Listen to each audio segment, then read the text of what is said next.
एक ऐसा आदमी जो जुए के लिए अपने पत्नी को दांव पे लगाता है। भीका जी अपने आंगन में सो रहा था और गांव वाले उसके जागने की राह देख रहे थे। दरअसल भीका जी को जुआ खेलने का पागलपन था। रात के वक्त शराब के नशे में भीका जी ने अपने पत्नी को जुए के दांव पे लगाया था, जिस जुए को उसने दिनकर नाम के इस ठेकेदार के साथ खेला था।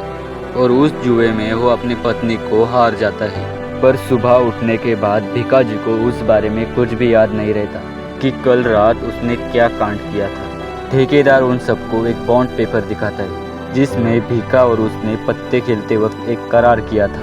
वो करार ऐसा था कि अगर ठेकेदार हार गया तो उसकी पूरी ज़मीन और जायदाद भीका के नाम कर देगा, पर अगर भीका हार गया तो उसे उसकी पत्नी ठेकेदार को 1 साल के लिए देना पड़ेगा, जिसका नाम होता है सरला।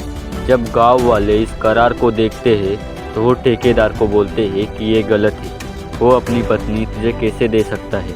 जिस पर ठेकेदार बोलता है कि अगर मैं हार जाता तो मेरी पूरी संपत्ति भीका को देनी पड़ती। पर ये सब सुनने के बाद भी गांव वाले भीका के पत्नी को ठेकेदार को देने से मना करते हैं। जिस पर ठेकेदार बोलता है कि भीका उस रात मुझसे 50,000 हारा था और उसके बाद फिर से उसने मुझसे 50,000 लिए।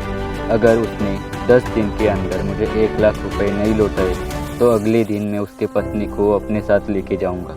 इस बात से सभी गांव वाले सहमत हो जाते हैं, पर भीका इस सोच में डूब जाता है कि मैं 10 दिन में 1 लाख रुपए कहाँ से लाऊं, क्योंकि वो इतना गरीब होता है कि अपनी माँ और बीबी को 2 वक्त की रोटी खिलाना भी उसके लिए मुश्किल होता है। आखिर ये सब हुआ कैसे?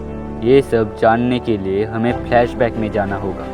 4 महीने पहले ये दिन होता है भीका और सरला की शादी का। दरअसल सरला के चाचा को उसकी शादी की बहुत जल्दी थी, इसलिए वो जल्द से जल्द भीका से उसकी शादी करवा देता है। धीरे धीरे सभी गाँव वालों को पता चलता है कि भीका की शादी हो चुकी है और उसकी बीबी बहुत ही सुंदर है।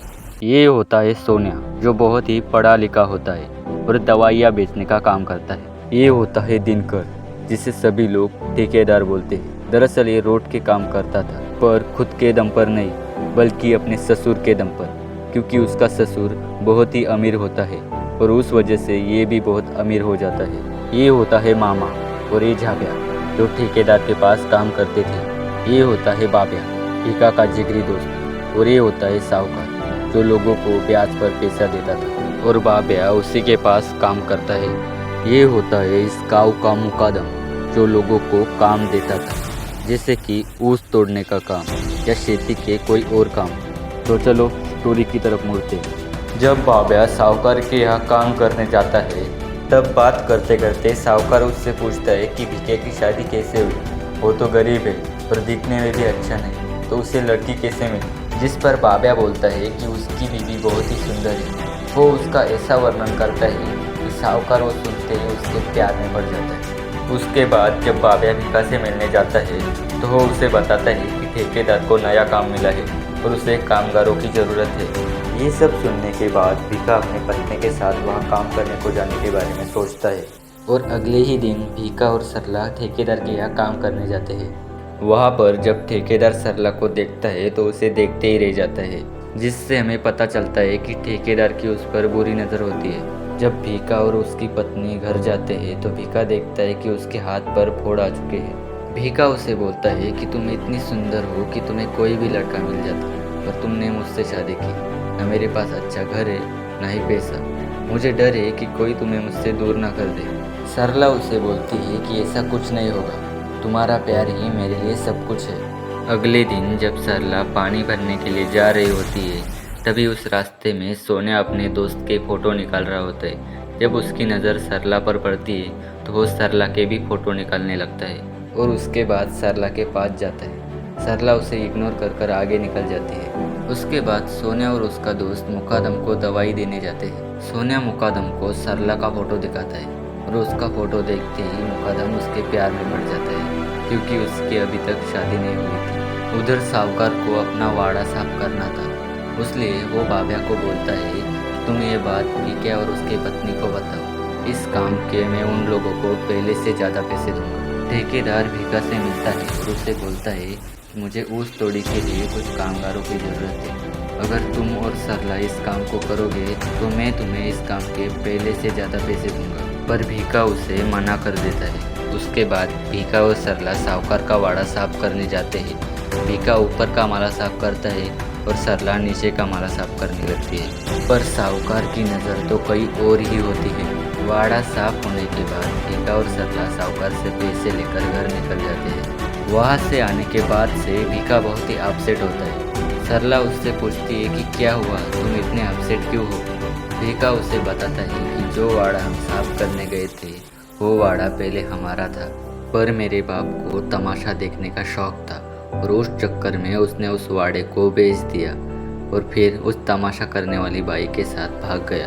अगले दिन जब भीका और सरला ठेकेदार के यहाँ काम करने जाते हैं तब ठेकेदार की नज़र सरला पर होती है।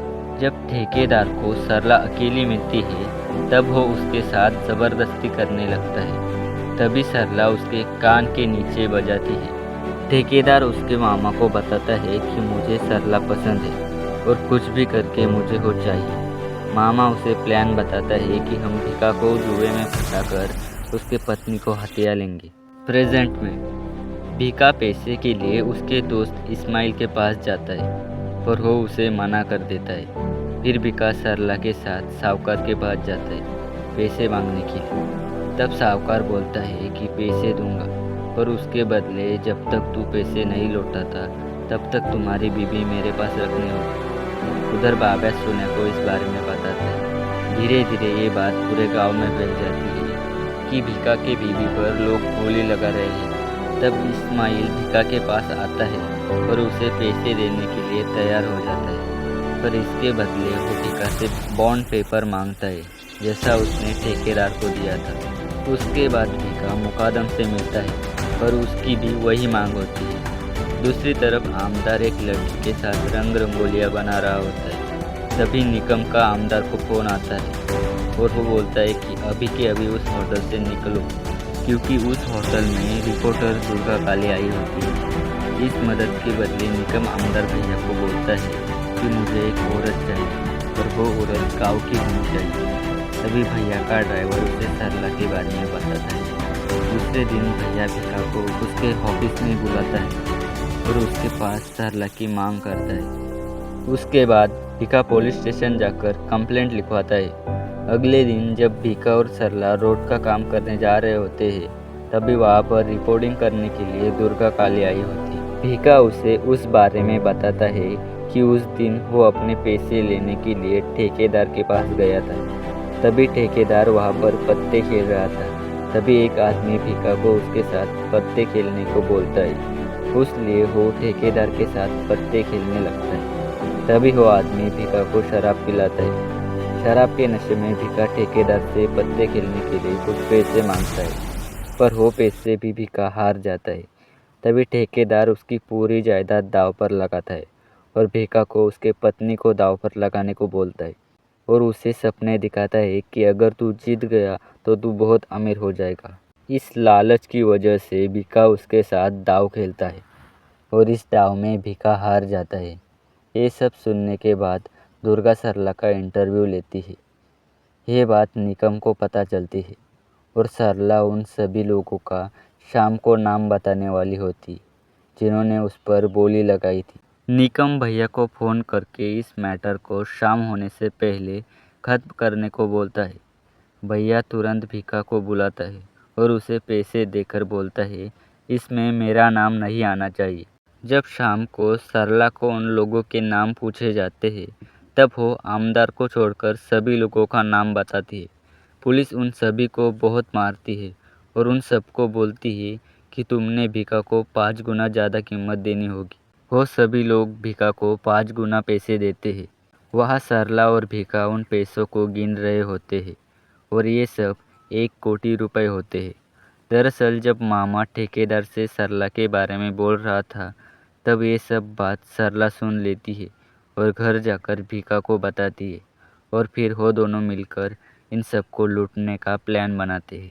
ये सब पैसे मिलने के बाद वो दोनों गांव का भी भला कर देते हैं और यहीं पर कहानी का एंड हो जाता है।